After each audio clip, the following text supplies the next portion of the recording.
Let's see the first look at the PlayStation 5 User Experience. Thanks, Nishino-san. Welcome to your new PlayStation 5 Console experience. This time, we've started up from rest mode. We've already created an account and signed into PlayStation Network, so let's log in.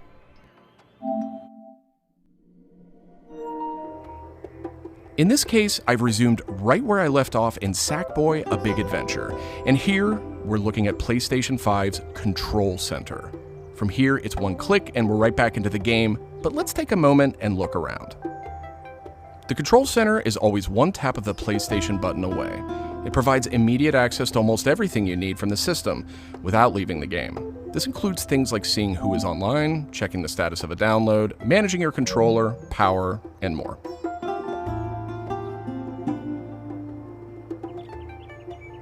These colorful characters are called cards, and they let you interact with games and the system in a variety of ways. First, as we've just resumed, the Control Center is showing a special card that allows me to get up to date on recent stories posted by publishers for games I am following. Another card here shows me recent media I've captured from my gameplay using the Create button on the DualSense controller. Let's check out one of the most powerful new features of the PS5 console. They're actually just to the right in this row, and we call them activities. Activities are part of the plan to remove barriers to gameplay. Let's get an example of one way they're used in Sackboy: A Big Adventure. With a tap of the PlayStation button, I'm back to playing the game. Sackboy: A Big Adventure is packed with things to discover, and each level represents one type of activity I can play, many of which I can go back to later to discover more. I tap the PlayStation button to bring up the Control Center again. I can see a number of available activities, both active and suggested by the system. Let's take this first one, A Big Adventure, as an example. I can see that I haven't quite completed this level yet. I'm at 33%. Let's open it up and see more. Here I can see more information, including key objectives I haven't met. And I'm seeing a very important piece of information here. It says about 10 minutes left. This is PlayStation 5's personalized playtime estimate, giving me an idea how long it will take me to complete this activity. Some activities even let you jump directly to that place in the game.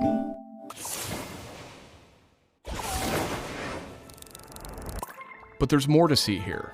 For another example, let's open that activity back up.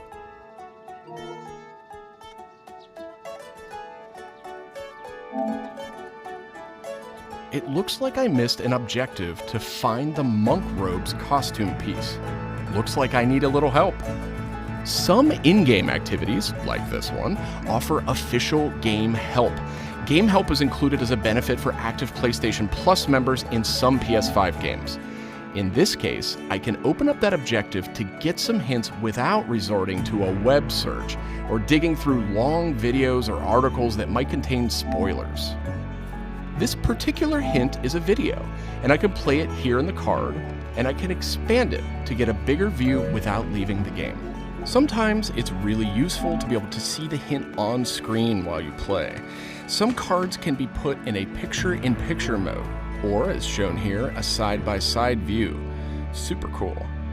And if you pin a card, you can access it via the Control Center at any time. Now let's go find those rascally monk robes. Thanks, Game Help. The team at PlayStation wanted to make it really easy to chat with your friends on the PlayStation 5 console, so let's check out how it works. Here, I'm opening an interactive notification with a tap of the PlayStation button, and I've decided to join the voice chat that my friend just entered. Now, my friend could have done this on the PlayStation app for mobile devices, from a PS4, or in this case, from a PS5. The DualSense controller features an integrated microphone too, so I could start talking right away.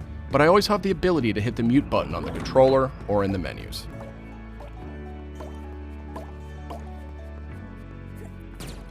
Parties take on an expanded role with PS5, and they now provide persistent spaces to connect with groups that you play with. Here I have a couple of friends chatting away in the party. One of them has started sharing their screen with the group.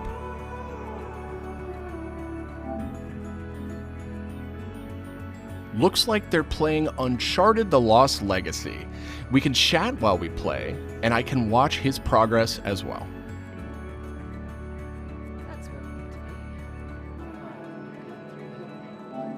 This is another card that could be put in picture-in-picture mode, or pinned to the side while you play. You can access it anytime via the Control Center too, but let's dismiss it for now. Okay, let's review. So far, we've seen how activities on PS5 will make it easier and faster to hop back into PS5 games, and how you can get in-game help and chat with your friends. So that leaves online multiplayer gaming. Let's check it out. I see that some of my friends are online, so it's time to say goodbye to Sackboy for now and spin up a match of Destruction All-Stars. One of my friends in the party has already started a match, and we can join them from this card in Control Center.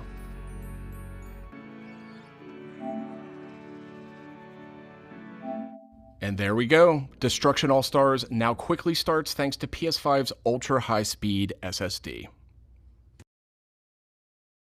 Okay, I think we've got enough people in our party, so let's jump in. We're keeping the focus on PS5's user experience today, so let's zip ahead so we can see more. And just like that, we're in. We don't have time to play a full match today, but I do think we have time to take a quick photo. To do that, I'll just tap the Create button on the DualSense controller. PS5 is always capturing recent gameplay, but when you compose a shot, even using in-game photo mode, you can capture a high-quality screenshot here.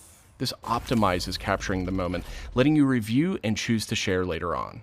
I should mention, screenshots and video can be captured at up to 4K on the PS5 console. Okay, so far we've shown off how to jump into activities, how to chat with your friends, get into groups together to play, capturing gameplay, all of that while in-game. But what if I want to play a different game? Welcome to the PlayStation 5 home screen. This is where you'll land when you start up from a powered off state, and where you'll go when you want to choose a new game to play or download. The layout of this space is designed to present games and game content beautifully on a 4K display, with simple and super fast access to what you need. And in case you're wondering, media-related apps will have their own space like this one, but today we're focused on gaming. Each game has its own hub completely integrated, so all you need to do is scroll down to see activities you can jump right into. Video clips, stories about the game, DLC, and more. Backward-compatible PS4 titles will benefit from some of these features too.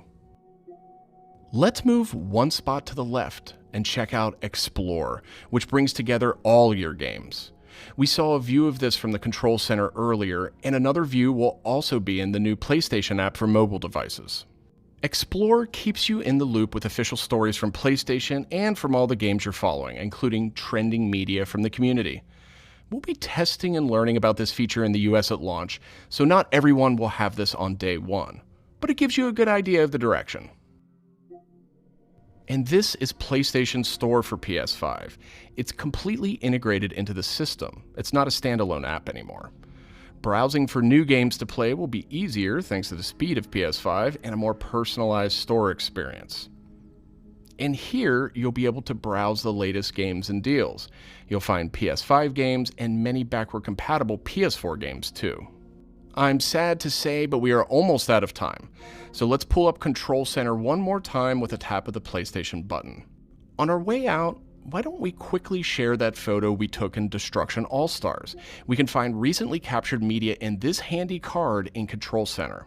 From here, we can do some quick edits, but I think I'm ready to share it right now. On PlayStation 5, I have the option to share videos and images to supported external services, or I can send them directly to one of my parties. Remember, parties are bigger than just voice chat now, so I'll select one of my favorite parties here. Let's attach a quick message here. The DualSense controller makes this really easy. PlayStation 5 supports voice dictation in a number of languages, so you no longer have to type messages with the keyboard if you don't want to. Simply select the microphone button. Here's a cool detail. If my friend hasn't yet played the activity where I captured this media, and the game's developer thinks that activity might contain spoilers, they'll receive a warning before they view it. Well, that's it for our demo. There are many more exciting features we couldn't get to today, but we're super excited to share more of the PlayStation 5 and PlayStation App User Experience with you in the coming weeks headed to launch. And of course, this was just a first look at what fans could expect on day one. The team at PlayStation is committed to evolving this experience with our community in the months ahead. We look forward to sharing more. Thanks for watching.